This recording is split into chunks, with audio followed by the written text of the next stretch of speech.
Hey everybody, my name is MetalMusicMan! And I am Professor Lex. And welcome to episode 53! We need some air horns, Alex. 53! You know of what the Metal 53 Podcast. means. That means it's a year anniversary! We're old enough to poop our pants still. Consistent. Yeah! The poop in our pants is more solid now. Yeah! That's all I've been working on is fiber. Let's this go. last year. Well, fiber actually makes it less solid, doesn't it? Isn't fiber No. break it up? No, Is fiber gives more it solid? body. Is it Yeah. more solid? I thought fiber helped Yeah. you poop. I thought if you were having trouble pooping, you wanted to eat fiber. I don't know that. Well, yeah, I have no idea. Does fiber make your poop hard or soft? Did you open up an incognito tab for that? Because I would have. Fiber softens stools. Wow, I know nothing. Get fucked. I know Fiber's nothing ability. about. Wait, no, it raising does babies. both? What? Fiber's ability to absorb water helps make stools more solid? Oh, Yeah. so it softens them. It says it softens them, but it That also doesn't make makes sense. I don't know what to tell You're you. describing Fiber two absorbs conflicting water, events. softening stools so that they pass more easily is the first line. Then 3 lines down it says fiber's ability to absorb water helps make stools more solid. I guess that does make sense. That No. makes sense. If there's less water, they're softer, but they're also harder. Sure, totally. No. I don't know. This is what it's telling me. This is the I know what Google. it's telling me. This is what happened. I've You looked on Googled Google. it. Is this okay? fucking WebMD or is it like Yahoo Answers? Sweet. Query? What's Quorum? Sorry, What's the name of that website? I totally spaced on what you said because I was like reading other entries, and one of the entries is just fiber bulks up your stool and acts like a brush, sweeping through your bowels. And I was like, okay, I don't know who's writing this, but are they trying to be a novelist? Like they're like, this is a medical entry, sir. But it needs to be exciting. It needs to be sexy. Otherwise, people won't read it. It seems like it does both, man. It seems like That it does doesn't both. add up. That doesn't add up. Science, you got to get on this. So it might This be is more your solid, highest but priority. only more. It might not be like it might make it a little more solid in terms of being like one turd, but a softer one turd. It's a joined soft turd, Alex. I am so glad this is where we are at right now on our anniversary, year. Happy Will. anniversary! Fiber We did it. poop We made stuff. it.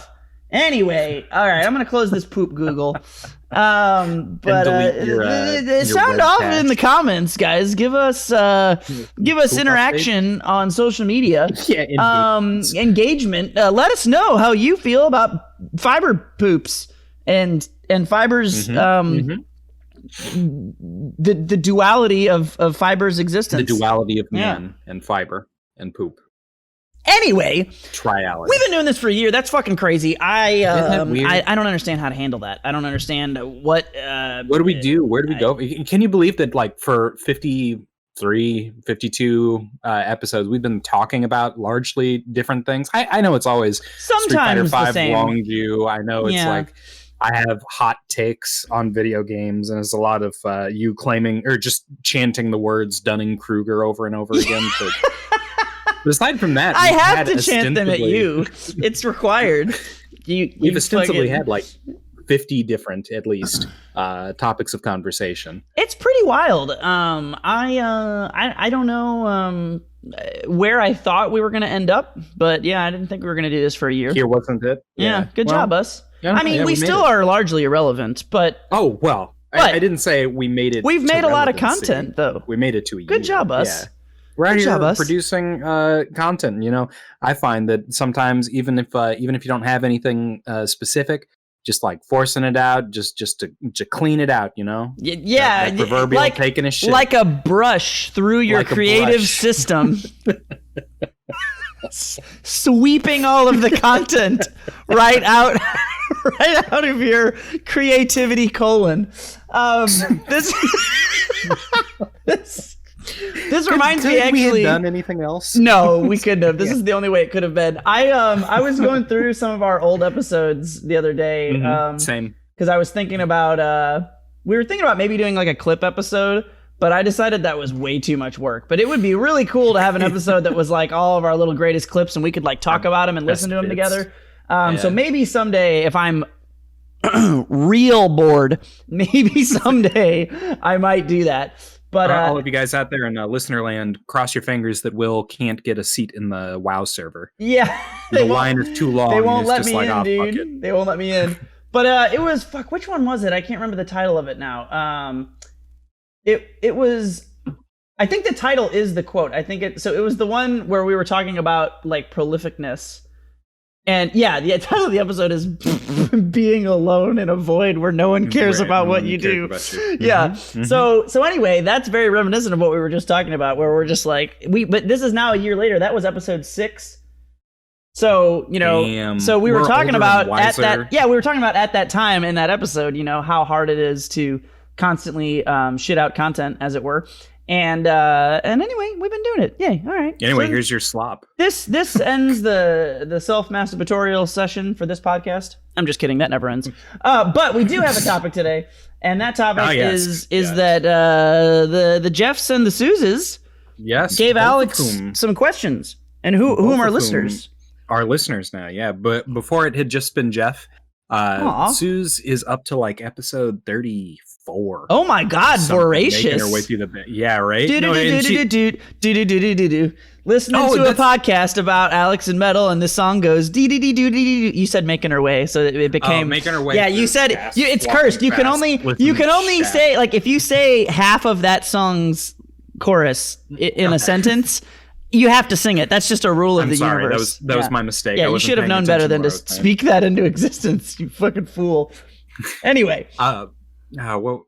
What even? She's on episode 30. She's making her way. Yeah. Oh yeah, that's on behalf of Susan. I'm supposed to fight you about like every topic you've ever disagreed. Yeah, everything you've ever disagreed with me. It's just like, damn, Alex. Like Will seems nice, but like he's wrong a lot. He's got some bad takes about musicals. First of all, I don't seem nice. Second of all, I am right and you are wrong, and I will beat you up. Me, not Susan.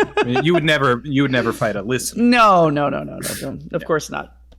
But yeah, they had. Wait, I misinterpreted that. I would like to retcon that. No, I meant I would only beat her up, and I would never beat you up.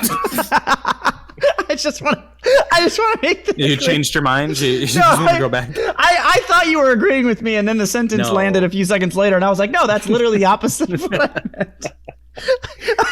That's not entirely fair though, because you've said on multiple occasions in the last 2 weeks that you would just get on up there with a fist.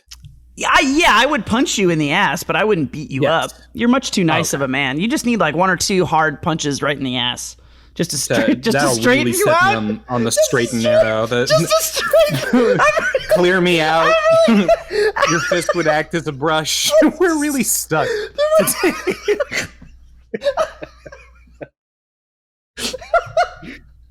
Well, anyway. Oh no. It just keeps circling back, man, like a turd in a toilet. Yeah, hey, we're on the same page. Look at us go.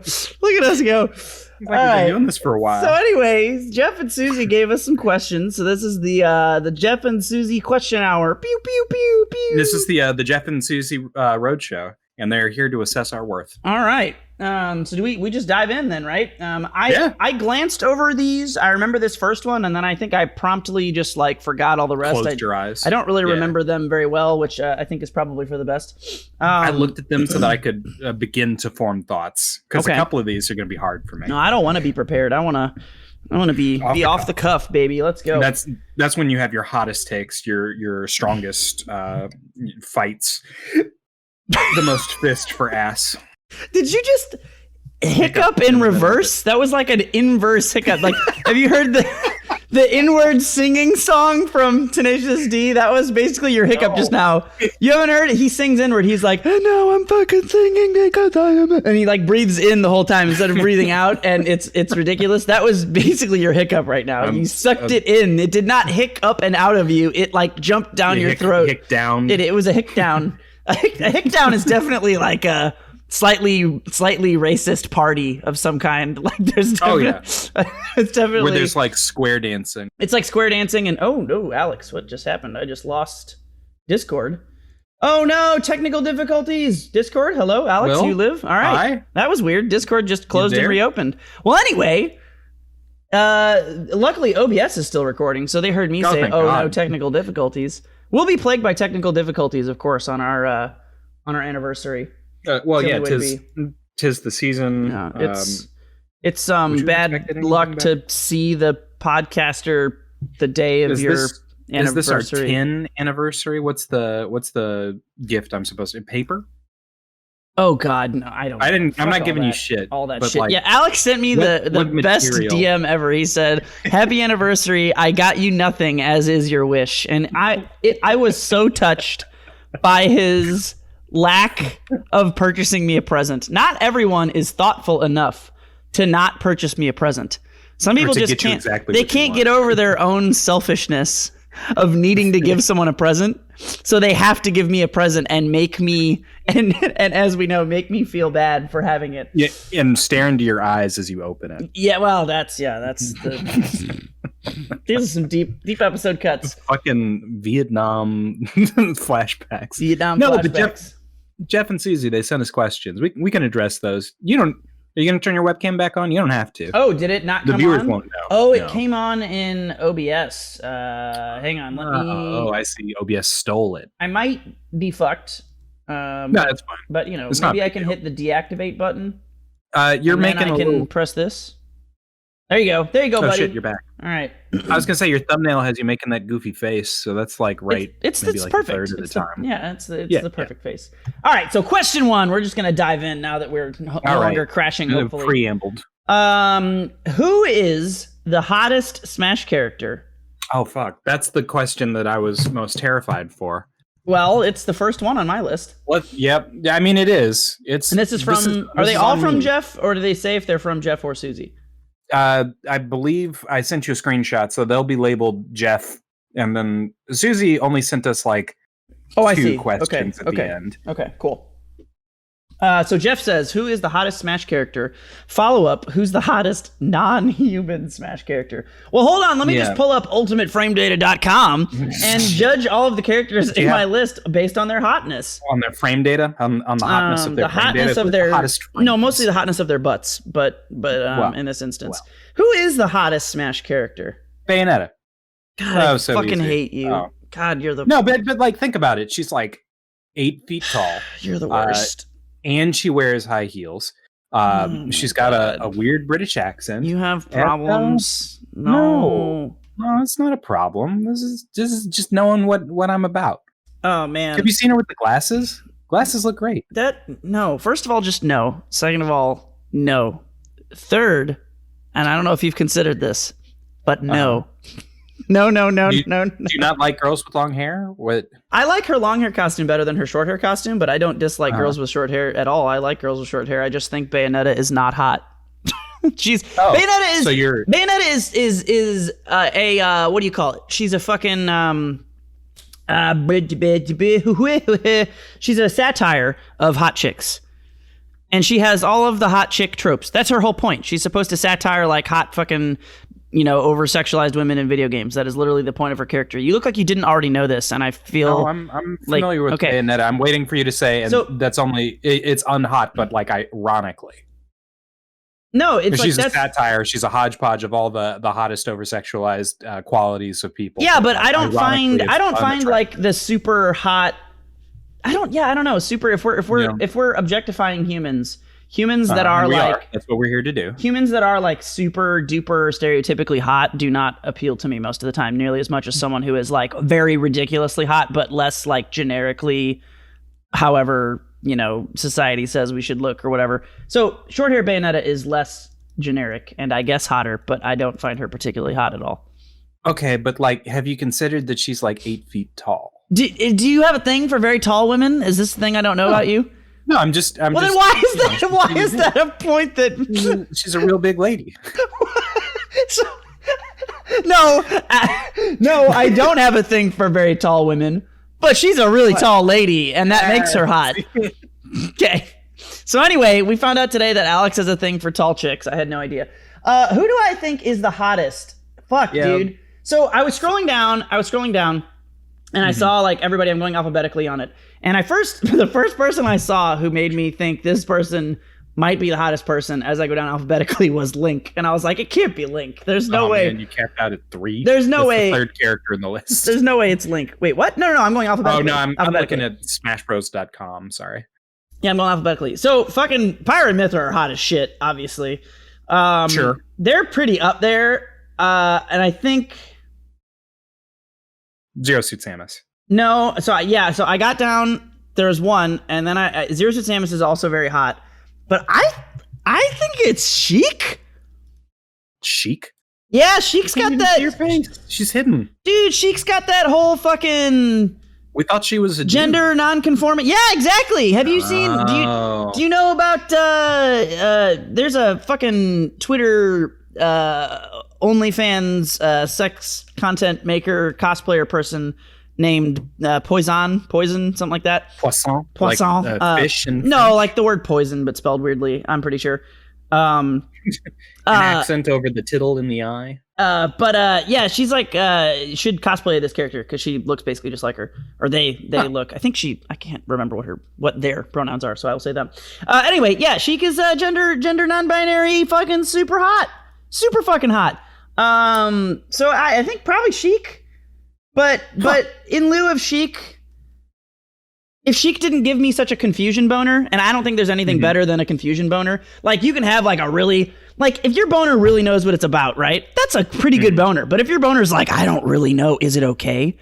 Is this that's the best. That's the best kind of boner. The boner that's like, are people gonna judge me? And then you're like, ooh, I kind of have a boner for that in and of itself, much less the boner existing in the first place. Yeah, probably Sheik, but no, I probably Pyro or Mythra after that, I guess. Okay.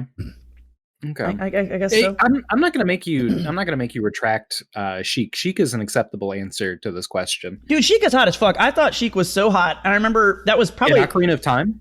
Yeah, dude, I remember like my first like confusion boner. I remember my cousin being like, "That's a boy," and I was like, "What? No, she's so hot." And they were like, "You're weird," and then I didn't understand the situation. But and then what did they say when it turns out that you were right? And I think they just ran away and played on a swing set and stopped thinking about sexuality while they were 11 because they were normal, unlike me. Yeah, that's very me. But anyway, yeah, no, Sheik's hot as fuck, dude. Hottest non-human Smash character. Okay, so this is I'm gonna give sort of a take first. The Wii Fit trainer as the weird yoga homunculus that she is. Is she too human? The Wii Fit trainer. Oh, yeah. That's fuck you. Even though she's like no, fuck you. That's like nope, Barbie. Nope. No. Okay. So that's like want being me to like pick a Pokemon. That's too humanoid, man. Come on, like she's literally just a human figure with. But you don't get Uncanny Valley vibes from her. I mean, sure, but all right. No. I was gonna give you no. I'm not. Fuck you. Fucking pick someone better than that. You suck. That's awful. All right. Who do I think? You go, and then I'll give you my updated answer because I know who I have to say. Oh no. It's going to be a controversial pick. Any answer is a controversial pick. When you say what's the hottest non-human Smash character, there aren't that many hot non-human. Yeah, there aren't that many. Aren't any. I would go so far as to say. I could probably fuck Lucario.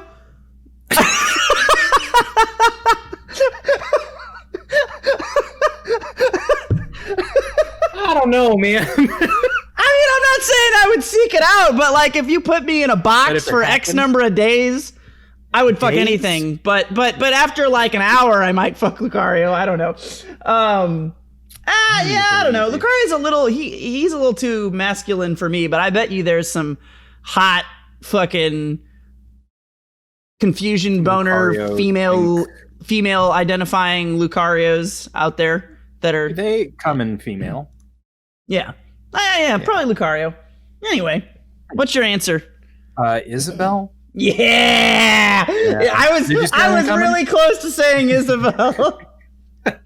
Yeah. I don't know, she seems nice. She's got like a sweet sort of personality. Isabelle is definitely the kind of chick that would just like constantly be giving you hand jobs for fun because she just enjoyed it, and you wouldn't feel bad. The way you feel kind of bad when someone just is servicing you only, and you ever had a partner that doesn't want to be serviced, and you're just like, I'm having a hard time enjoying, you're doing very good things, but they're just like, no, I don't, that's not a thing. I don't want that. And you're just like, man, I really don't feel right if I'm not doing things. I need to be doing things to help you out. And they're like, no. And then you feel awkward and bad. Isabel would be that, but you wouldn't feel bad about it. You'd just be like, oh, that's so nice. Thanks for jacking me off for the 10th time today, honey. Thanks so much. You're so helpful. See, I was going to say she has a girl next door vibe, but that's way shorter than what she The specificity is important, Alex. Okay. The little cardigan is very sweet. Yeah. She's got. But dude, she's a total freak though, right? You can't look at Isabel's. Look at those face. eyes. Look at that smile, that knowing smile. With no, dude. Isabel does fucking ATMs all day and does not give a single fuck. And she maintains eye contact at the end. ATM. Yeah, an automated teller machine, Alex. That's all. She goes to the bank and she gets your money for you. That's what I was saying. That's what I meant. No. I know I'm a little baby sex pervert. ATM is ass to mouth, baby. Ass to mouth. Anyway, now that the children have all been scarred for life, let's move on to the next question. Hey. Sorry, Will's nephew. Oh no. Eli, stop listening to the podcast. God damn it. Wants to fuck Isabel. Eli, god damn it. Go away. Get out of here, Eli. This isn't for you. All right. So anyway, question 2 from Jeff. Eli, if you are listening to this, you're in big trouble, but also I love you. Okay. Okay. Jeff says Capcom is letting the two of you make Street Fighter 6. Oh shit.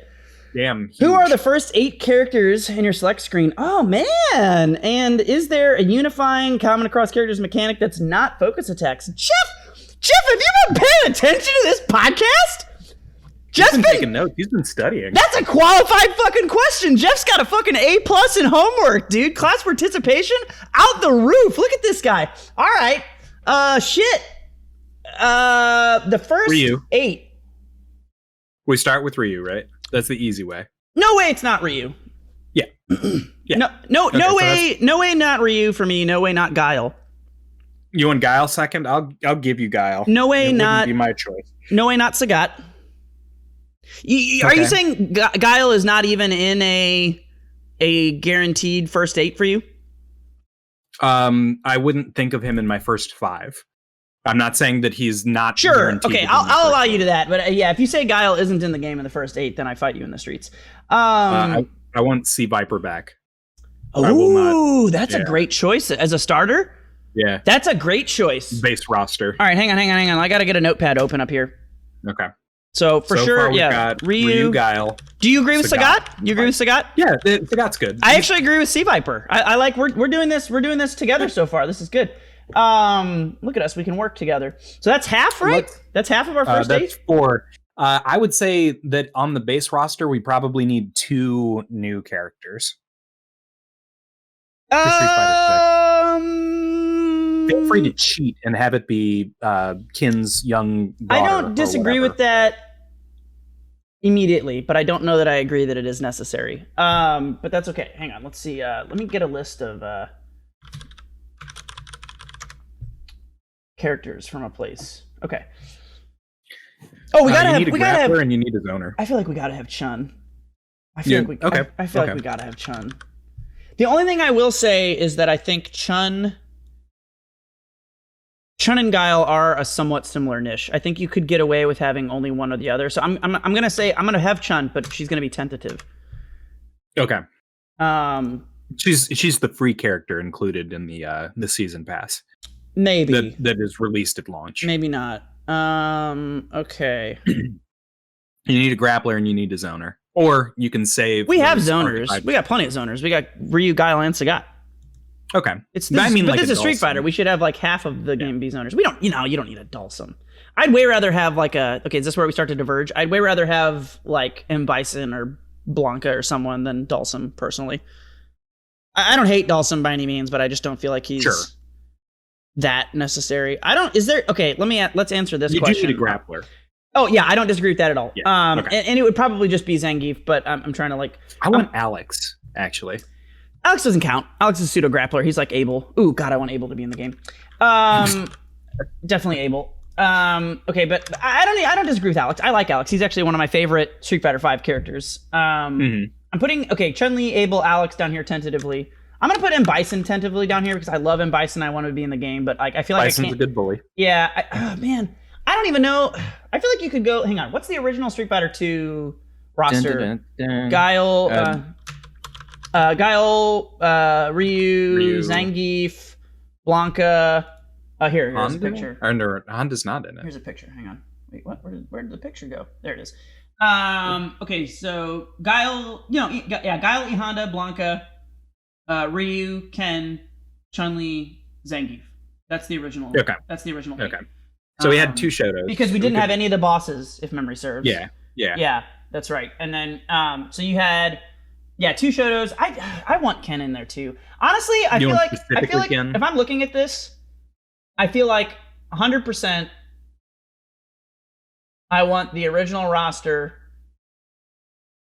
minus. I don't care about Dhalsim. We could definitely remove Dhalsim. I like Zangief, but he could be another grappler if we wanted him to be. I think if I'm being fair, Blanca, Honda, Guile Chun, and Ryu Ken are all kind of redundant, but I also like that. So if I could give 2 answers, use them to spoil. I want to. Yeah, if I could give 2 answers, one is that it's literally Ryu Ken, Guile Chun, Zangief, Sagat, Sea Viper. That gives me one more, and I would love to fill that with Abel. So hang on. So if I do Abel, Ken, 2, 4, 6, Chun, 2, 4, 6, 7. Who am I forgetting here? Oh, Zangief. Yeah.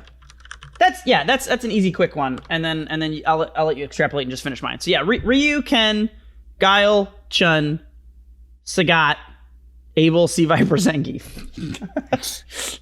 I guess for me it'd probably be Ryu, Viper, Sagat.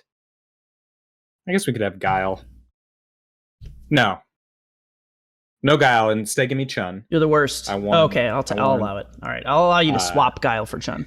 I'll allow that. I want Alex, but I want him rebuilt to be a bully grappler, which he is. But yeah, what do you mean? I want he is. More emphasis. I want more emphasis on command grab, tick setup. However, the game is different. Don't you think that kind of changes Alex too much, though? I mean, that's what Abel is, in my opinion. Abel is the grabbier version already. Yeah. Like Alex is the hittier version. I am. Okay Alex is the Hugo to Abel's Zangief. Sure. They're both grapplers, and they're both hybrid grapplers. But Abel is the grapplier hybrid grappler, and Alex is the hittier hybrid grappler. Yeah. So, okay. So sorry, hang on. You got Ryu, Chun, Alex, who? Viper. Ryu, Chun, Sagat. Alex, Sea Viper, Sagat. Then I want Necro. Oh God, you're disgusting. And I want him to be like Dhalsim, except electric.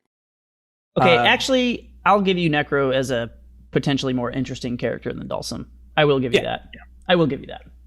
I still don't like him, but yeah.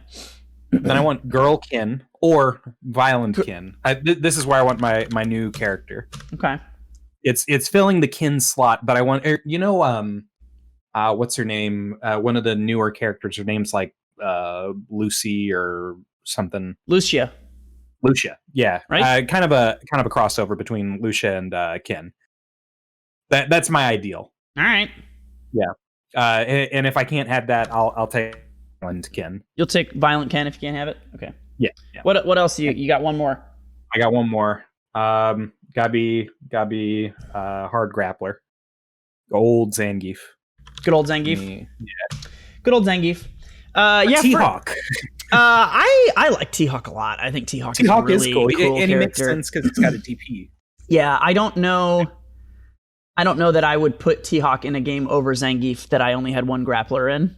But I do really like T-Hawk. This is the base roster. I assume that we'll get Zangief. Okay, I'm giving you a lot of points as much as I don't like it in a lot of ways because Street Fighter 3 is stupid. Sure. I'm giving you a lot of points for Necro, actually. I think that's... Yeah, that's pretty cool. He's sick. I like a lot of the things that make him cool. Like I like his like he's got a move. I think it's like reverse DP with a kick where he like grabs your ankle and throws you. It's a low hit grab. Oh, that's cool. I think that's really cool. Yeah, no, that's a cool. That is a cool answer. I'm not. The electric snake juggles would make me happy, and he's got the his DP forwards with a punch is like a Blanca electricity, except different because it's got like a weird anti-air hitbox. I think he'd be cool. I want to see Necro again. All right. Neither of us have anyone new, which is interesting. That was part of his question. No, I had Girl Ken. Whatever. I put Violent Ken. That's. Well, I'm sure you would. That's close enough. Like that. Your new character was just a homogenization of two existing ones, which is, I guess, fine. But she's still a Shoto.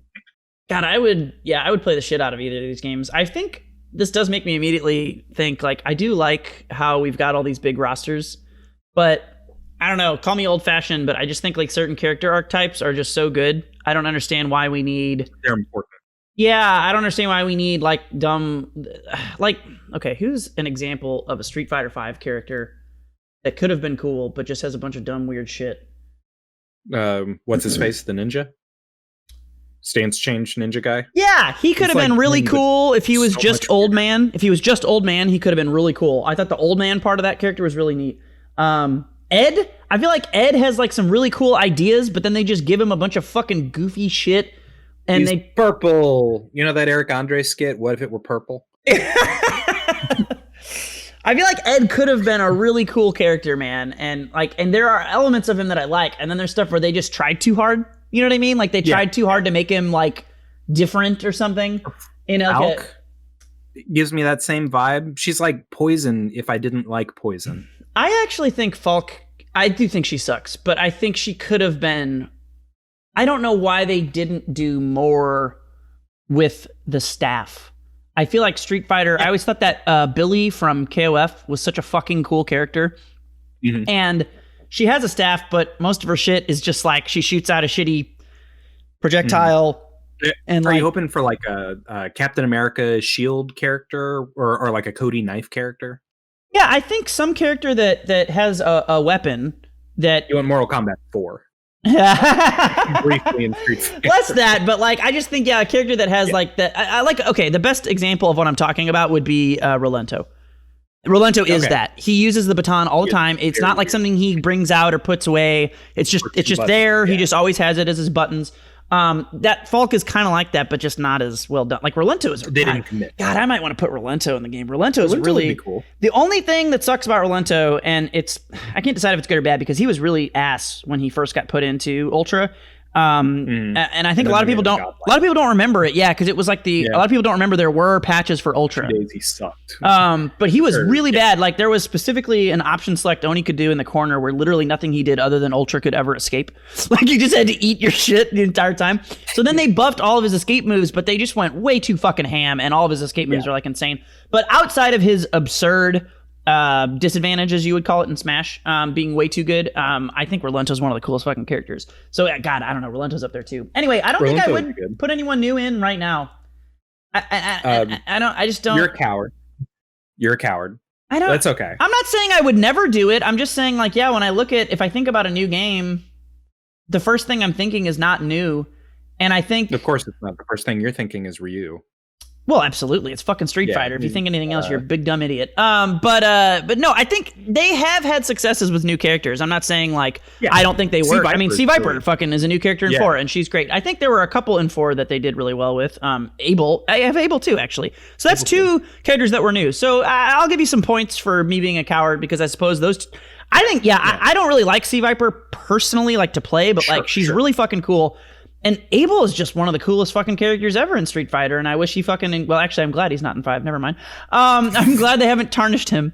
They were gonna suck you back into Street Fighter 5. Yeah. You'd be out there, be shifting with everybody else. God, no. If they put Oni in Street Fighter 5 at some point, I will have to play it, and I will fucking... It will break me mentally. I will become so toxic and so unhealthy.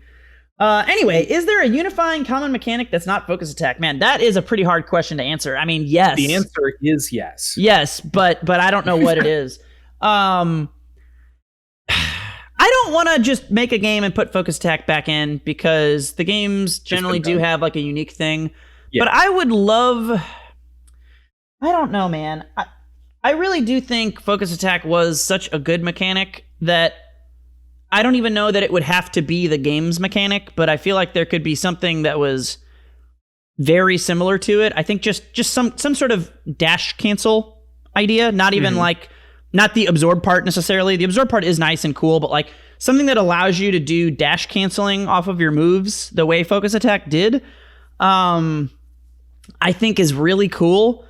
And maybe that's just, I mean, they have it in Guilty Gear, the Roman canceling shit or whatever the fuck. So you just want to cancel. You want your one more cancel. You want your Roman cancel, rapid cancel. I don't think it's required, but I think it's I do think it's an easy way to increase depth in a way that doesn't overload someone, because we've talked about this in the past, but the whole reason the focus attack mechanic is so good is because you understand it at a base level at first as just like, oh, cool, big power-up attack. Then you learn you can dash out of it. Then you learn you can cancel moves into it and dash out of that. And so the way that it builds is what makes it good. And I think that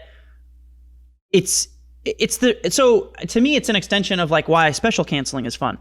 You would never look at a fighting game and be like, oh, this game has special canceling. They're just copying off of Street Fighter 2. Well, no, special canceling is just like a fucking core part of every single traditional fighting game. And I feel like dash canceling is pretty close to that degree of like, if you give it a requirement of some kind, maybe you have meter, maybe you have some input. I think that's a cool way to up the difficulty, but ground that in a familiar mechanic, which would be dashing. But if go ahead. How about like a semi-universal install? Like I don't know how you'd balance it, so don't worry about that. But like, do you mean like V-trigger? Like install gauge. Do what? You mean like V-trigger? Everyone has an install. Kind of. Yeah. Like, no, yeah. I hate that. I hate it so much. I hate it so much. But think about it though, because you could do your DP and then on hit, you could do your install and then pick up for a little bit more combo, or you could do your DP and then do your install to make it safe. I'm just on the opposite side with that. We've talked about this exact one before, where I always thought Feng Shui Engine that Juri had, she had an install ultra. She was like I think maybe the first Street Fighter character to have an install ultra in games that didn't have them. Because like you had install ultras in or install Third Strike. Ganai Gen. You're right. Excuse me. Yeah. Okay. Yeah. Ganai Gen. So yeah, not the first, but it's pretty rare in the core series of Street Fighter games to have install supers or install ultras. Especially for Street Fighter 3 to be so different from Street Fighter 2 and 4. Yeah. But so anyway, I always liked it for Juri. I don't hate Ganai Gen. That's fine too for Yun. But I hate in 5 how everybody has that. I really hate that every character you have to learn like, oh, well now the bar is ticking down and all of his frame data is different. I hate that. Well, what if it didn't change their frame data or give them all like the exact same thing? Olive branching. The rage in Sam Show is sort of an install of sorts, where while you're in rage, you have one move that's different, not fucking your entire goddamn move list. One move is buffed, and you just deal more damage. I did always like that, and I guess that is technically an install, even though it activates on you taking damage. It's kind of the same idea. Okay, I'll grant you there are ways it could be done that I wouldn't hate, but I do hate it so much in 5 because it's just every character has 2 installs first of all, and then every install just does some wacky fucking shit, and it's like it's like a three of terms. Yeah, it's too many. It's too many fucking different things that you've already got to learn. 50 goddamn characters in the game, It's the same way if you think about like Smash Ultimate. Like, it's not that bad that Cloud has an install because you're like, oh, it's Cloud. That's his thing, right? he does more damage and he's faster when he's got this going. But if all fucking 80 characters had limit and each limit did something different, it would just be like, no, fuck you. That's why I want it mostly universal. And I guess you could add your flavor in that, like maybe their install, when you press the install button, they do like an install attack. And that is somehow different. Or maybe they get like access to a single install move that is mostly the same, but occasionally somewhat different. I think I'd rather have than anything. And I'm actually going to give Street Fighter V some credit for this. While we were shitting on the parts of it that I don't like, that are kind of what you're bringing up, that are slightly different. I actually really liked, until they added 2 of them, I really liked V-Skill a lot. So that's probably the best thing about Street Fighter V, in my opinion, is like each character having their own unique mechanic, and it works a little different with each of them. I think a lot of V-Skills don't work and are shitty, but some are really cool. Like I always thought Guile's V-Skill was really fucking neat. Armika's is dumb. Yeah, dumb as fuck. Yeah. So some of them are really bad, but some of them are pretty cool. But here's the thing with V-Skill. At the end of the day, now that I'm thinking this out loud, you could just make any V-Skill that was good a special move. Probably. Like if you wanted Guile to have his V-Skill, it could just be one of his special moves. So I don't know, man. We could do an entire podcast on that, Jeff. We could do literally. I don't want to I don't want to derail that too much, because Alex has got his thing about installs, and that's like the tip of the fucking iceberg. We could think about other fighting games and what fucking universal mechanics they have and haven't had, and then you got to think of like a new, like to think of a new one, and like, oh my god, we could do an entire fucking podcast. But there should be a universal mechanic, and I think also there should be on the Mortal Kombat diatribe I've been going on, the Mortal Kombat 4 one, there should be some universal like combo stylings, the same way, and you could analog that to Street Fighter 4, where almost everyone in Street Fighter 4 can do jab, jab, jab, medium. You need to have, in my opinion, a universally applicable string or combo that, like, it doesn't have to be exactly the same for every single character, but it should be like 2/3 of the cast should be able to do something very similar to something that is core to the game for like your main basic character, just to give you that little thing, your foothold, the thing to cling on to.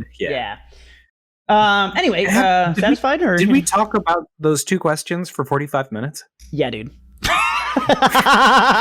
Holy shit. Okay. Yeah, we gotta move forward. Oops. So, what is a non-video game piece of media that you've enjoyed lately and would recommend? Let me answer this in reverse, and let me tell Pharaoh how right he is about the movie Tenet. I was talking to him, and he was like, dude, I watched that movie for like 30 minutes and I couldn't fucking tell what the hell was going on, and I just turned it off. And I was like, Pharaoh, you're an uncultured, dumb piece of shit. I bet Tenet is a great movie because Christopher Nolan makes movies that are good usually, except when he doesn't, and then I hate them. Yeah, no, like fuck the fucking Prestige and all that. Like, I thought you were going to say the Dark Knight trilogy. No. Fuck the Prestige. That movie is awful, and everybody acts like it's the fucking best movie they've ever seen. I'm just like, you're a fucking idiot. Shit. So you remember when they had David Bowie be Tesla? That's like the only good part of that movie. Exactly. Yeah, that's the only. So anyway, Christopher Nolan makes some movies that are good and some movies that are awful, and Tenet is not only one of them that is awful. I don't think I got 20 minutes in. Do you remember we were talking about like WandaVision and how you like earn or don't earn things in the last episode, and like whether you aren't respecting the audience by this movie is like, it does all of those things the wrong way, and it manages to be like completely incoherent the entire time, and they just say shit. And you're just like, oh, okay, I guess that's how this works in this world. And then 5 seconds later, they're like, haha, look at this, things. And it just goes like, you're just supposed to like accept all this shit. The dialogue sounds and comes across like whoever wrote it thought that they were clever, and that the audience is supposed to think that these are like 2 clever people talking about high level things. And you as the audience member are like supposed to be intrigued. And I just kept going, no, fuck you. And I turned it off after like 20 minutes. I don't even care. I don't even care what happens. It's fucking awful. Like they drop you into the middle of, so anyway, things that I did like though, I guess most recently, I guess he doesn't say that it's new, so I'm just gonna very quickly say I'm rewatching Star Trek: The Next Generation still with my friend, and it is the shit. And you should watch Star Trek: The Next Generation. Also, The Mandalorian was okay. Go, Alex, go. Okay. So obviously, I can't say WandaVision. I really enjoyed Judas and the Black Messiah, available probably for the next day. on HBO Max. It's Daniel Kaluuya and that guy is an actor. That dude can fucking act his fucking ass off. It's him and it's Lakeith Stanfield. Speaking of people, oh man, that's two dudes who can fucking act their fucking asses off. What is this called again? Max? No, I don't. Steal it, torrent it, whatever. It's called Judas and Judas and the Black Messiah. Are you familiar with Fred Hampton? I don't think so. Fred Hampton was a Black Panther who was building a multiracial united coalition to try and get people, treated halfway decent back in the 60s. The FBI and particularly J. Edgar Hoover stepped in. They were like, no. We can't have someone going out, because he was uniting Black people, Puerto Rican people, poor white people, all together because everyone was getting the shit kicked out of them by the police. Mm-hmm. The FBI was like, that's too much of a threat, and they had him killed. It's much more involved than that. If you're unfamiliar with the Fred Hampton story, I won't say too much. I will say, though, that they had Fred Hampton's wife, who was a material witness to a lot of the horseshit what the police did, to help consult on a lot of the things that happened, and a lot of the dialogue is lifted straight from like her memory. This sounds amazing. The legal account. This sounds amazing. It's honestly like one of the. It's only March now, but it was probably the best movie I've seen this year. It probably will have been the best movie I'll see this year. It's so good. Don't not see it. Honestly. Okay. I just pulled up the trailer and the sound effect probably played through for everyone on my recording. But then I paused it very quickly. Anyway, that sounds awesome. It is. That sounds like a fucking banger, dude. It's HBO exclusive? It's in. I think HBO has it, and it's also in theaters, but it'll go away. Maybe it's coming back on DVD shortly or something like that. Okay, but it's not an It is or not isn't an HBO original, I don't think. Okay, so I could probably find it somewhere else. I'll look later. That's sick. But do watch it. Watch the shit out of that. Come message me. We'll talk about how we cried. Okay. Yeah, no, that sounds fucking baller, dude. It's very fucked up, and they cover a lot of the things that actually happened. And I need you to know, like, the lines that they say at the end of the movie during the assassination are the lines that they said in real life. Okay. So good times. I will check it out. That sounds fucking fantastic. Yeah, I'm definitely putting that on my list. All right, next one. What are the key aspects of a new Smash character you look for when determining viability, and why? Tilts, jabs, options of shield, gimmicks. Jeff is such a good student. Jeff, for those of you in the audience, Jeff does not, as far as I'm aware, play fighting games. And he plays them casually. All right, okay. Look at this. Look at this guy. All right. Out of shield is big for anyone. So out of shield options in Smash, it's like saying, does or doesn't a Street Fighter character have a 3-frame Shoryuken?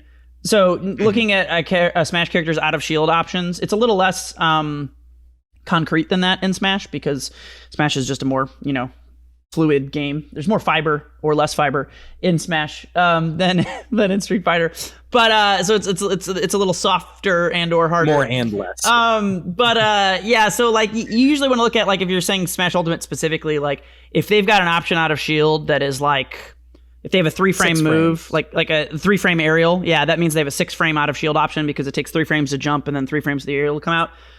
That's really good. 6-frame aerial out of shield is like mwah. That's like one of the best things you can get.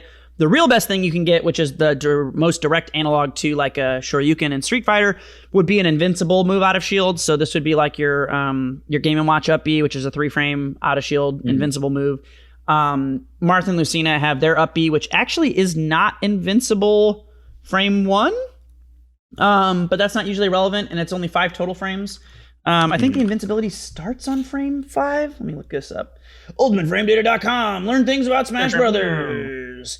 Dolphin Slash has invincibility on 4 to 5 on the ground and 1 to 5 in the air. So it's immediately invincible airborne, but it's not immediately invincible on the ground. But it doesn't really matter. Having invincibility on frame, 0 to frame 4 is not that big a deal in Smash, because of how active frames work. I guess, yeah, but also just generally most moves are not safer than -4 anyway. Like, and if they are, you wouldn't be upping. So yeah, I would say if you're looking for one thing, Out of Shield is big, but that's not super accurate because some characters that are really good have shitty Out of Shield. For instance, the best character in the game, until Mithra, it becomes the best character in the game inevitably, but it's too early to be positive. But the best character in the game is Joker, and he has dog shit Out of Shield. Like, absolutely dog shit. 11 frames is bad. His best Out of Shield is like 10 frame nair or some shit, I think. But it doesn't matter because his disadvantage is good for other reasons. So he's very non-traditionally good in that sense. So he's the best character in the game, and he does no Out of Shield options, like, at all. Like, I mean, not none, but they're bad. They're very bad. So yeah, I would say kill confirms is another really big one that I personally like. So for me, this is a little less overall good and more just what I personally look for. I look for at least one good, easy to do low percent combo. So if we're looking at Ganondorf, this would be down throw to nair. So that's a box checked. I want at a low percent, I want a very good, quick way to get them from 0 to like 30 or 40. Yeah, I want to take them immediately from low to low mid, because low mid is when you start playing real neutral and like juggling and shit. And I typically want to do that off of a grab if I can. I like me a grab combo at 0. So grab combo at 0 is big, and then kill confirms at high percents, and then single oppressive move that terrifies people. So Ganondorf side B makes them have to constantly think on their toes because they can't use their shield in a conventional way. So those are the things I look for personally. Oh, and then edge guarding, obviously. But edge guarding is important. That would be on my list. The things that I look for primarily in a new Smash character are combo game, having a purple alt, and jab that I can use to jab block. Having a purple alt just had to be in there, didn't it? Yeah. You do like your jab blocks. Play Yoshi. You do like your jab blocks. Yeah, that makes sense.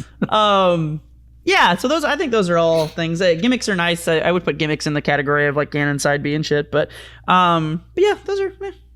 Is that it for you, Alex? Jab blocks and purple alts? Specifically, yep, jab block and a purple alt. That's it. Okay. Well, there you go. Oh man, recent album you've been listening to. Let's fucking go. Dude, the latest Lamb of God album that came out at the end of 2020 is so fucking good. It's self-titled. If you have not listened to that album, it is one of the best metal albums that's been put out in probably half a decade. It's really fucking good. Just listen to Resurrection Man or Reality Bath off of that album. It's so fucking good. Also, there's the new EPs from Meg Myers I've been listening to. Those are pretty good. They're follow-ups to Take Me to the Disco. And they're 2 little EPs or LPs, and the first one is called Thank You for Taking Me to the Disco, and the next one is called I'd Like to Go Home Now, which I think is really funny. Very relatable. Also, Meg Myers covered on one of those. She covered Running Up That Hill from Kate Bush in the 80s, and it's a fucking fantastic cover. So check that out. And then, what's the other one I've been listening to recently? Where is it on my list? It's from 2020. I don't have it on this list. I need to get it. Shit. Horse the Band released sometime in 2020. They're one of my favorite bands of all time. They had not released anything in like 8 years or some fucking insanity. And they just released a new EP with like 3 songs on it. One of them is a 9 Inch Nails cover that's like fine. But the best song is is it called Your Fault, or is that the name of the album? Hang on 1 second. The album is called Your Fault. The song is called A Reason to Live. Yeah, and I just started it up, and I'll not play that through on the podcast, but smart. Horse the Band, A Reason to Live is the best shit I've heard in a really long time. It came out at the very end of 2020. And oh man, I don't know. That band is so fucking good. I could go on for a really long time about them, but I'm just going to leave it at that. So those are the things. Alex, what have you been listening to? Daft Punk recently dissolved, so I went through their discography. Discovery is still just a phenomenal album that if you haven't listened to recently is worth listening to again. And if you haven't listened to it, I don't believe you. I haven't. Fucking liar. Are you serious? Are you pulling my leg? Yeah, no, I don't give a shit about Daft Punk. I know a couple of their songs. They're fine. I don't. The Discovery. The album's brilliant, seminal. We'll see. Yes. I'll check it out. I listened to an album called Black Materia, specifically the remake that came out earlier this year. It's from Mega Ran. He's on the Game Chops label, I think. It's the Final Fantasy VII original game presented as a sort of hip hop album. It's pretty good. The guy's talented. And then I've been listening to the self-titled album, The Proto-Men, which is like 20 years old or something. You linked me that. It was pretty sick. I did. It's like a sort of rock opera. You and Hylian both have like jacked off this band to me. They're so good. It's a concept album exploring the classic Mega Man 1 story, but it's much darker. The telling is, and I don't know, it's got like a decent storyline to the album. Oh, I love me a good concept album. Yeah, so like honestly, check out the Proto-Men, and then check out the sequel. I think it's like the Father of Death. It's all good. Give them a listen. Maybe one day he'll turn out a third album. That's what I've been listening to. Right on. Dovetailing. I've also listened to a bunch of Funeral for a Friend recently, and one of their albums is a concept album, which you just reminded me of. Check out Tales Don't Tell Themselves. It's about being a sailor in the ocean, and it's really great. Anyway, cool. What's a favorite questline, dungeon, or raid in an RPG? Holy fucking shit, there are so many of these, but the one that is coming to my mind immediately right now is from Elder Scrolls 3 Morrowind. This is old as shit, and there's a really fucking sick quest line where in every other Elder Scrolls since, there's always guilds in Elder Scrolls games. There's always like a fighter's guild and a mage guild and a thieves guild and typically an assassin's guild. Typically those are the guilds. They're not always all there, but typically those guilds, it's like that's always like a mini major little plot thread you can go to in the Elder Scrolls games. And in all of the newer Elder Scrolls games since then, the Assassin's Guild has always been the Black Hand, what's the Dark Brotherhood. They've always been the Dark Brotherhood, and they're like they're fine. They've got some good Dark Brotherhood storylines, but they're a little more stereotypical edgelord, what you'd expect an Assassin's Guild to be, where it's like people worshiping dark magic who like murdering people. Okay, it's like it's good, but it's not like the best shit ever. Okay, and I think they've gotten progressively worse because I think it was better in Oblivion Dark Brotherhood than it was in Skyrim. But anyway, in Morrowind, it's a totally different guild. It's the Assassin's Guild questline, but it's a totally different guild. It's the Morag Tong. And they're a really fucking cool guild because they're assassins, but they're all about, like, honor. And it's really fucking cool because instead of just being like a bunch of bloodthirsty, fucking murder-hungry assholes, they're like, no, man, like, you gotta, like, go through the proper steps to request that someone's murdered. And we have to, like, verify, like, the relative morality of it, basically. And also, if you try to, like, get someone murdered and we discover, like, you're, like, a dumb piece of shit and you're just doing this for a shitty reason to cover something up, we'll just murder you because you're a piece of shit and someone should have fucking had you get murdered anyway because you're just going around asking people to murder people for no good reason because you're a fucking piece of shit. You know? Like, so there's, like, a really cool element to that where they have this, like, honor code. And this is in Morrowind, so there's, I guess, spoilers, but this game's fucking, like, 15 years old. Nobody's going to play it. But, yeah, the leader of it is, like... It's really cool. I don't remember the exact way it shakes down, but there's some like sabotage shit going on, and you basically, it's like you get a choice based on like the inner infighting that's going on, and like there's like, oh, these guys are more about the old ways, these guys are more about the new ways, and the new ways are like shittier and crappier, and there's less honor, but they're like making money and murdering people, and it's kind of like transitioning into like the more Dark Brotherhoods type stuff. And anyway, you can like kind of choose a little bit what camp you're in. So I'm like, oh no, man, I like my old Grandmaster. Old Grandmaster's getting framed. You know what I mean? He's getting framed. I'm going to help out old Grandmaster, dude. Even though, you know, all these other people are telling me he's like this piece of shit and he's an old man and his ways are dumb and bad. I'm like, no, fuck that. Like, this dude's got some good shit about him. So you can help him out. And then at the end, like, you help him and you go through everything. And he's like, cool, go ahead and kill me now. And you're just like, wait, what? And he's like, yeah, that's what would be honorable. Like, I'm fucking old, and you did all this shit anyway, and I can't just let you be the leader without you killing me. That would be ridiculous. And you're like, what? And and then he like, oh, maybe they were and then he like, no, but he like convinces you to kill him. He's like, sure. if you don't kill me, then everything we just did is fucking pointless. Because everyone's just going to be like, oh, you're like a weak piece of shit, blah, blah. But he's like, if you kill me, you can do all the things that you already like are believing in and doing these things and carry on the things that you like that I was doing. And everyone will accept it because you killed me. And it'll be like a show of strength and it's the honorable thing. And I was like, fuck. And I fucking killed him and it was crazy. So yeah, I really like that one. And then we already talked about Parthenax from Skyrim, so I won't talk about that one right now. But anyway, that's the first one that came to mind for me. Okay. So the honorable mention, the one that stands out, but we've talked about it before.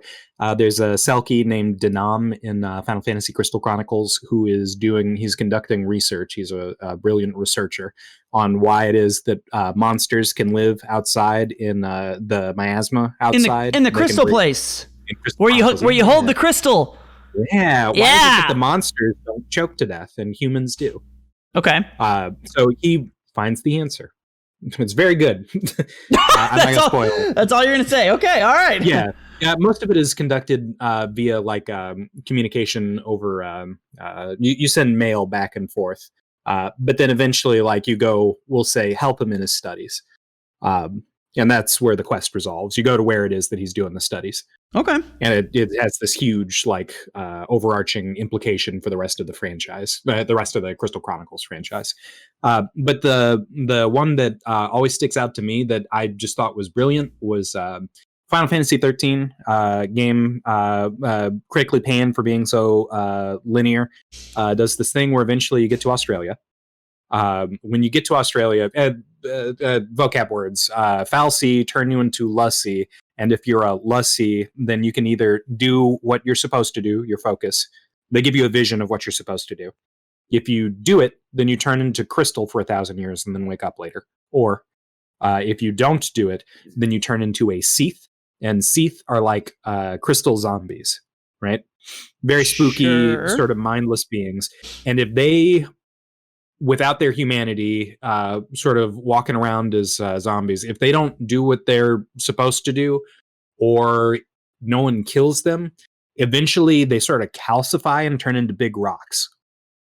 And those you don't find out about because if you're not in Australia, then that doesn't come up. But if you're in Australia, there's a bunch of Seath stones, which are just zombies that couldn't do what they were supposed to do for so long, thousands of years, that they've just turned into these massive rocks.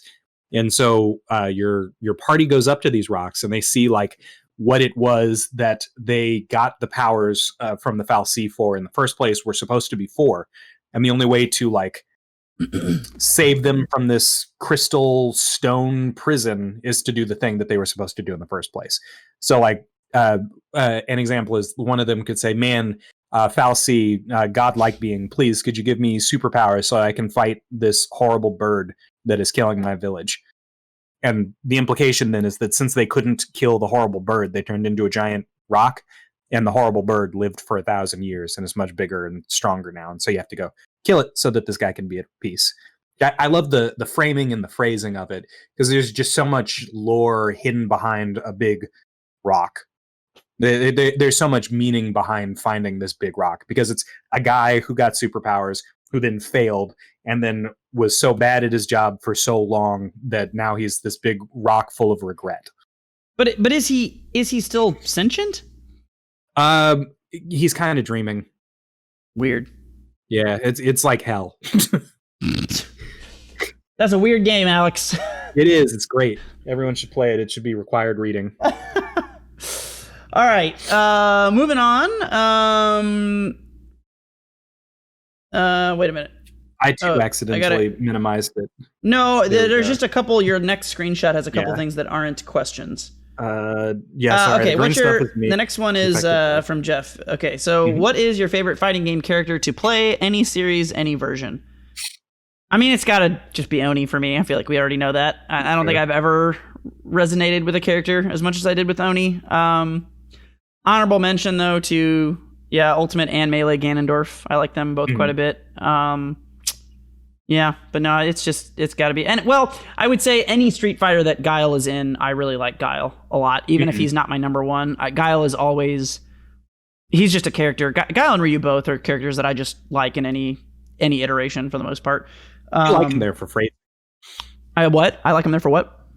Phrasing, because he helps phrasing explain the game. You always know what Guile is and what Guile means, and so it's a combination of safety and comfort. I can understand the rest of the game through that lens. Yeah, absolutely. Yeah, absolutely. So yeah, and like Cross Tekken or anything. Yeah.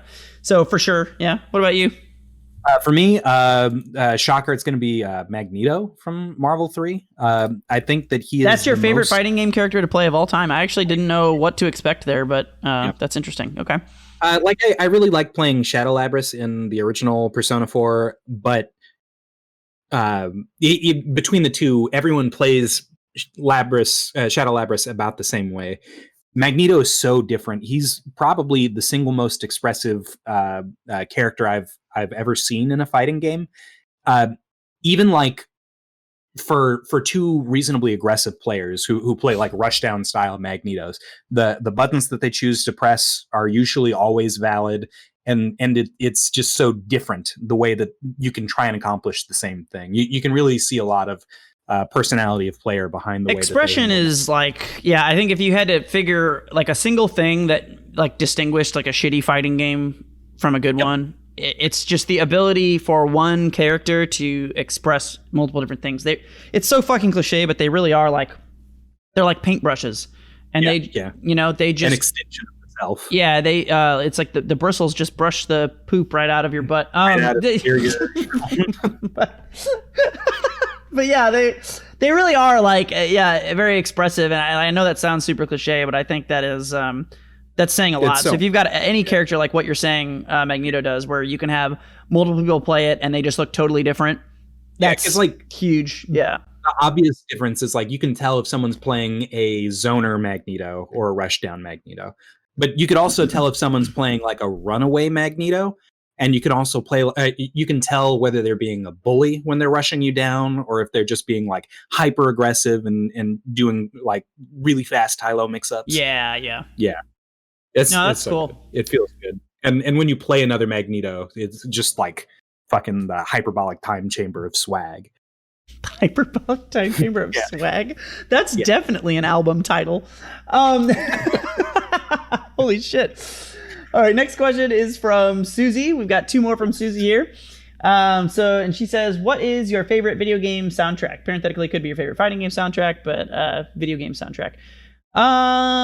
Shit.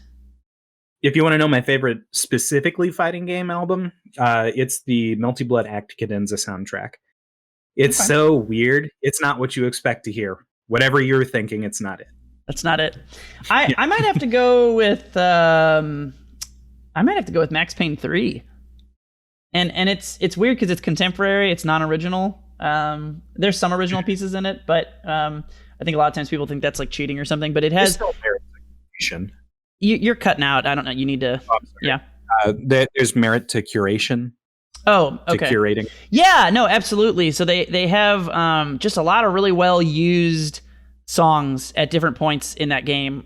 We've talked about Max Payne 3 briefly on here, so I won't go over it too much, but it's a pretty good game. If you haven't played it, I'd definitely recommend it. And it just does a really good job, with a lot of the music. I think also the Borderlands series does a really good job with music.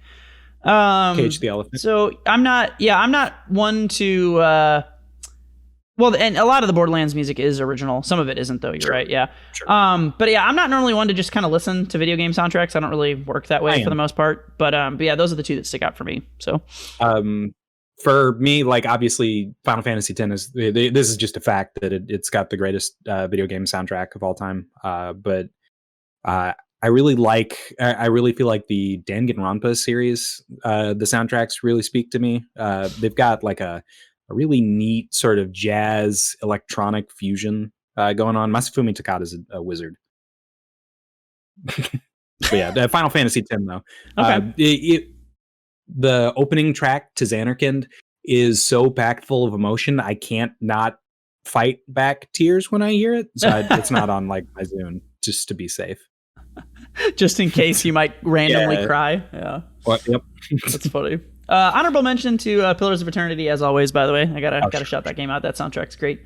What are the easiest and hardest fighting games to be actually good at? Ooh. To be actually good at? Okay. I think if you mean actually be good, they're all pretty fucking hard. Like I think checkers.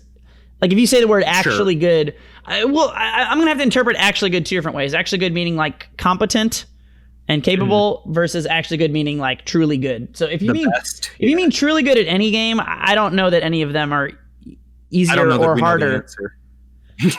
I mean, yeah, like I said, being the best in the world at like checkers is fucking a ridiculous feat. So, but to be competent at, yeah, let's just assume for the sake of argument that she's asking, what did you play at a tournament level and expect some degree of success? Define degree of success.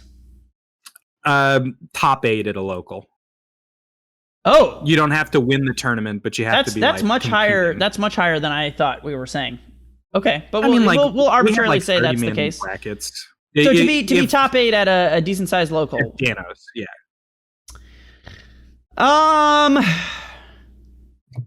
Shit. That's a really hard question. I talked a little bit with her yesterday about it.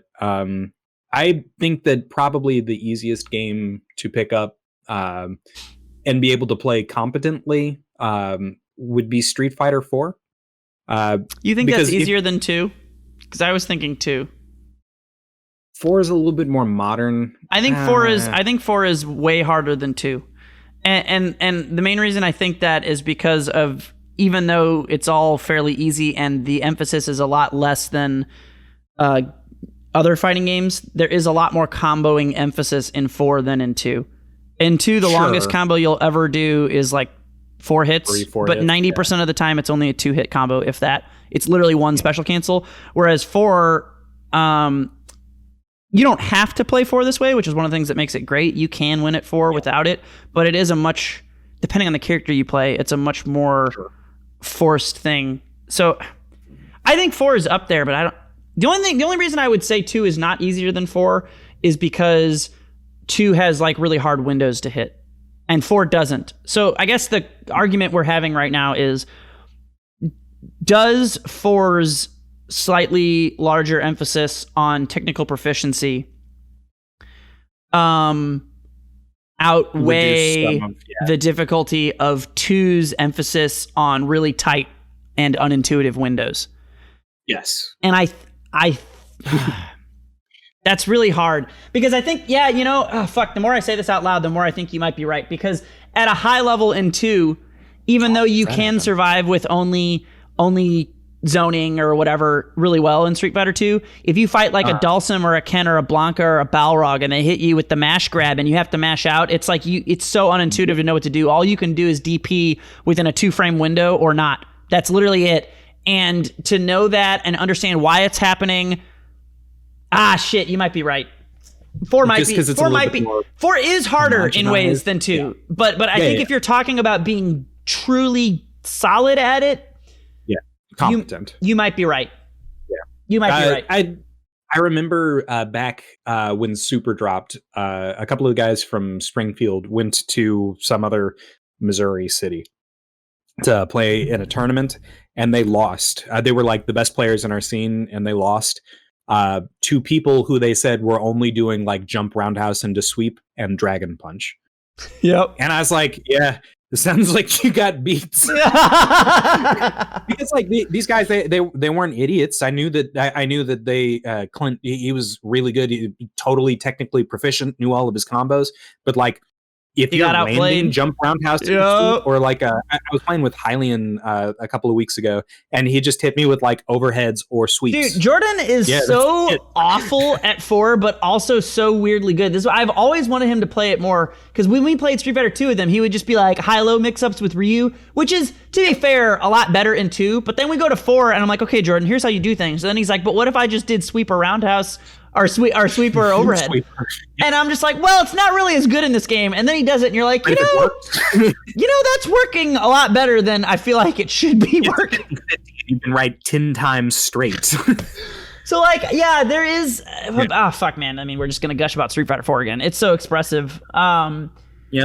I'm trying to think though. I feel like there have to be. I guess if the question is to be good at,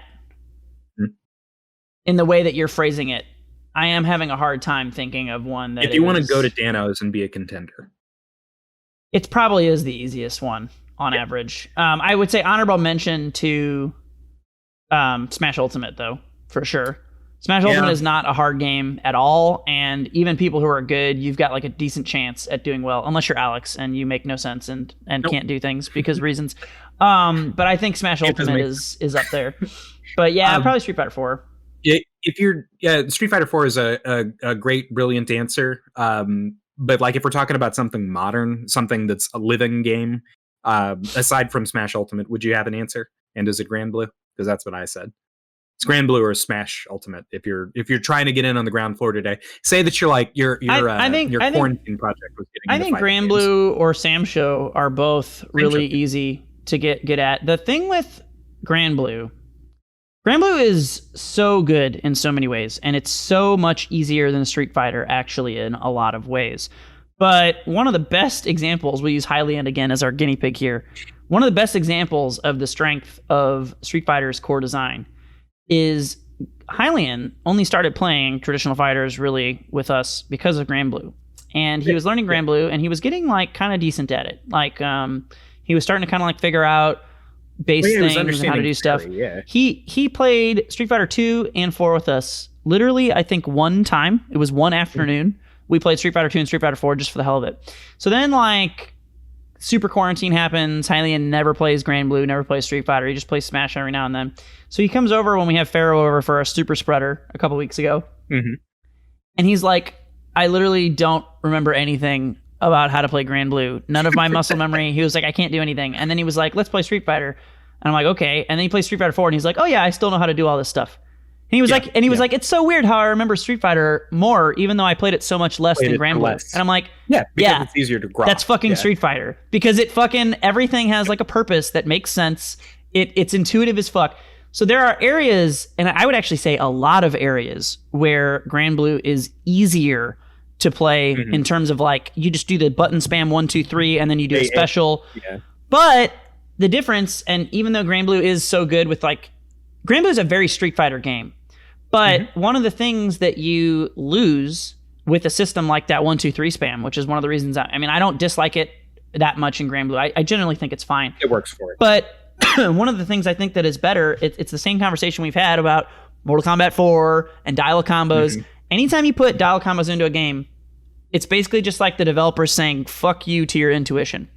Because dial combos don't match anything. When you hit jab, jab, jab, or medium, medium, medium, or hard, hard, hard in Grand Blue, that first hit is a normal hit, but those second 2 hits aren't hits that have anything to do with anything. And it's just a lot less intuitive than hitting medium punch into medium kick. Because you always know those moves. So like Ryu medium punch, Ryu medium kick, you're like, oh, I remember this move. And then when you do it, you're like, oh, right, I can do this move after this move maybe. And you can figure that out. Whereas in Grand Blue, it's like, I don't know, why is this big like spammy move coming out? Oh, I just mash it. And then because you're like, does it happen the same? Is it the same if I use light? Is it not? I don't know. And then like, what is the timing? The timing is like, so there's shit like that is why those games are less intuitive. And I think the other big reason, and I love Grand Blue might be the easiest game to play ever if it weren't for a few very minor things. And one of them is the big crazy corner juggle combos. That makes the game a lot harder. It's not hard, but I think if it didn't have that, it would be like maybe the most approachable game ever. If you could only do like one juggle in the corner instead of like 4 crazily, you know what I mean? And then I think the dodge system is kind of confusing in that game. I think it's really good, but it's like the whole thing where hitboxes that are low to the ground hit you out of dodges, but they don't actually have to be a low hitting attack, I think is just really unintuitive. I think it works for the game. I'm not arguing with it, but I think it's just confusing to a lot of people. I think that one is intuitive because they see you sliding around on the floor. Oh, I disagree. I think if the hitbox doesn't hit low, that's unintuitive to me. I don't know. I don't think that your standard player immediately thinks of hitboxes in terms of high, lows, and mids. Okay, they won't, but here's where I will disagree with you, because I think they won't recognize it, but what they will do, guaranteed, and this is one of the things I hate most about Grand Blue, is that they will use low light and low heavy. Low light and low unique. Sorry, low light and low unique, and those low hit. And they will realize that they low hit, and they won't think about it, and then they will assume that they're low, medium, low hits, but it doesn't. And I think that's really fucking unintuitive. Okay. I think low mediums should hit low in Grand Blue, and then that whole issue would be circumvented. Mm-hmm. Because the only low that wouldn't hit low would be hard, and hard looks like an anti-air. It doesn't look, but like when you do all of the low mediums in Grand Blue, all of them look like they might hit low. Some look a little less so, like Grand's low medium looks less because he does the sword slash, but a lot of low mediums are a lot if like you told Bubs me that or. I wouldn't be surprised. Exactly. Yeah. So that is one of the so Grand Blue is super intuitive, super easy to pick up in a lot of ways, but it just doesn't stick as well, I think, as a game like Street Fighter does. Do you think what do you think's the hardest game? We haven't talked about that. Oh, the hardest? Something that requires a lot of in-depth explanations. My heart wants me to say Guilty Gear Accent Core. Is that it? I think a lot of your Tekken games are way harder than even Guilty Gear, because there's just they have all the things that like Mortal Kombat have with dial combos, but then there's like a million more moves. I think that Tekken is really easy to get into on the ground level, but I think it's hard to master or to achieve competence. Because like the buttons read as square is always like left punch and triangle is always right punch, right? Yeah. And any move that is a triangle button will involve some permutation of using their right fist. But they've also got 300 moves. They have 300 million dial combos in Tekken. Yeah. Yes. So that's weird. Yeah. It's easy to see and understand and have extremely simple building blocks, but probably hard to get much further than that. So you're thinking Guilty Gear though? Yeah. Well, yeah. All the characters have like unique quirks and unique weights, and I think that makes the game really unintuitive. If I wanted to overwhelm someone and just drop them in on the deep end, I think I'd use a Guilty Gear, because I don't know if I think that's as hard as like Melee though. Do you? You think Guilty Gear's harder than Melee? I don't know if I think to get proficient at. That's just because Melee is made by mutants or time traveling aliens or something. Whatever. It's fucking hard. I don't think there's anything harder than Melee, dude. Yeah. I don't. If you need to be truly good at, I don't think there is any. Yeah, I think that's got to be the hardest one, I would say. But it's not a fighting game. Shut the fuck up. I'm gonna fucking drive to your house and punch you straight in the ass. Just really clean you out. Fucking, I'm gonna reach in, I'm gonna deposit fiber in there, I'm gonna let it sit. I appreciate that. Yeah. That's very thoughtful of you. Anyway, those are all the questions. We made it. Yeah. We made it. It only took us anytime we do viewer questions, it's usually questions takes a while. We're coming up on an hour and a half. So I think I think we're pretty close to being done, unless you have any final thoughts about anything or words with wieners. I think a game like Guilty Gear is hard for you, Will, to get, because every character in the game has a thing that needs to be explained. Like I played Abba, and Abba has a mechanic where she's got 3 blood packs and a different stance where all of her buttons are better. But if you sweep her or end in a knockdown while I'm in the stance, then I revert back to the normal stance and have to go back. But I lose health when I'm in the good mode, but I can get the health back if I do a stance change combo and hit you or consume one of my 3 blood packs. Yeah, there's no unifying anything to that. There's absolutely nothing intuitive about that, and every single character has a million dumb fucking unique things like that with their own rules. There are characters like Soul, where the explanation is like 10 seconds. Some are less crazy. Some are less crazy. Yeah, you're not wrong. But yeah, I don't know. You can only get so many of those characters in a game, and have. Yeah, oh, God. You and your liking weird things, Alex. Dude, I love the sound of my own voice, so if I have to explain something for a really long time, it's just I win. You'd think that you'd like them for much the same reason, but no, but see, I like things that make sense. You like things that don't. That's the simplest. I like things that make sense after an hour of study. No, they never make sense, Alex. You just say that they do. Yeah. Get out of here. All right. Well, anyway, happy anniversary to us. I actually do have to go because T-Mac's going to probably be here in a minute. Oh, sure. And so I'll get this hopefully cut. But yeah, thanks for coming in, kids. We'll see you guys in another year of 52 more fucking episodes, probably. Yeah. Anyway, I've been Metal Music Man. I've been Professor Lex. Oh, and thanks to Jeff and Suzie. We will catch you guys next time. Later. Bye.